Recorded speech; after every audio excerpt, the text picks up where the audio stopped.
Hello guys, நீங்கள் mushroom லவரா? அப்போ இது உங்களுக்கான வீடியோ தான். மறக்காமல் சேவ் பண்ணி வச்சுக்கோங்க. மஷ்ரூம் பெப்பர் ஃப்ரை எப்படி பண்ணுறதுன்னு பார்க்கலாமா? ஃபஸ்ட்டு ஒரு வானல் வச்சுட்டு அதில் எண்ணெய் கொஞ்சம் எக்ஸ்ட்ராவே ஊற்றிக்கலாம். இதுக்கு கொஞ்சம் எக்ஸ்ட்ரா இருந்தால் தான் நல்லாயிருக்கும். கொஞ்சம் எக்ஸ்ட்ரா ஊற்றிக்கிட்டு கடுகு போட்டுக்கலாம். கடுகு பொரிஞ்சதும் இஞ்சி பூண்டு பேஸ்ட்டு சேர்த்துக்கலாம்.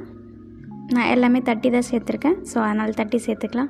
எனக்கு பேஸ்ட்டாக போடுறத விட நம்ம இடிக்கல்ல தட்டி சேர்த்து தான் எனக்கு ரொம்ப பிடிக்குது, ஸோ அதனால் நான் தட்டி சேர்த்துக்கிறேன். அண்ட் கொஞ்சமாக நறுக்கின வெங்காயம் சேர்த்துக்கலாம். வெங்காயம் நல்லா சாத்தே பண்ணி விடுங்க. இது நல்லா கோல்டன் ப்ரௌன் ஆகிற அளவுக்கு நல்லா வதக்கி விடுங்க. இந்த ஸ்டேஜ் வந்ததுக்கப்புறம் தக்காளி ஆட் பண்ணிக்கலாம். தக்காளி நல்லா சாத்தே பண்ணுங்க.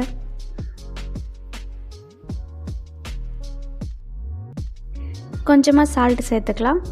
நான் 1/2 ஸ்பூன் சேர்த்துருக்கேன். நல்லா சாத்தே பண்ணி விடுங்க. And red chilli powder 1 spoon, 1/2 spoon pepper powder நல்லா மிக்ஸ் பண்ணி விடுங்க. அப்புறமா கட் பண்ணி வச்சுருக்க காளான் சேர்த்துக்கலாம். நான் பொடிசாலாம் கட் பண்ணல, பெருசாக இருந்தால் மட்டும் 3ஆ 2ஆக கட் பண்ணி வச்சுருக்கேன். ஸோ கொஞ்சம் நல்லா கடிக்கிற மாதிரி இருந்தால் தான் நல்லாயிருக்கும், அதனால் கொஞ்சம் பெருசாகவே கட் பண்ணிக்கோங்க. நல்லா மூடி போட்டு வேக வச்சுக்கலாம். அதில் இருக்கிற தண்ணியே போதும், அதிலே வெந்துடும்.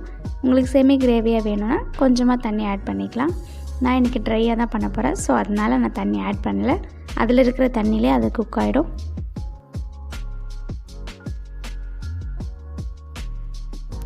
எண்ணெய்லாம் பிரிஞ்சு வந்ததுக்கப்புறமா நம்ம அதை நல்லா வதக்கி விட்டு ட்ரை ஆக்கிக்கலாம். பாருங்கள் எந்த அளவுக்கு நல்லா ட்ரை ஆகியிருக்கு. இப்போ எடுத்து சாப்பிட வேண்டியதான். லாஸ்ட்டாக ஒரு கொரியாண்டர் லீஃப் மட்டும் போட்டுட்டிங்கன்னா சும்மா அட்டகாசமாக இருக்கும். மஷ்ரூம் லவர்ஸ்லாம் ட்ரை பண்ணி பார்த்துட்டு மறக்காமல் கமெண்ட் பண்ணுங்கள். தேங்க்ஸ் ஃபார் வாட்சிங். பை.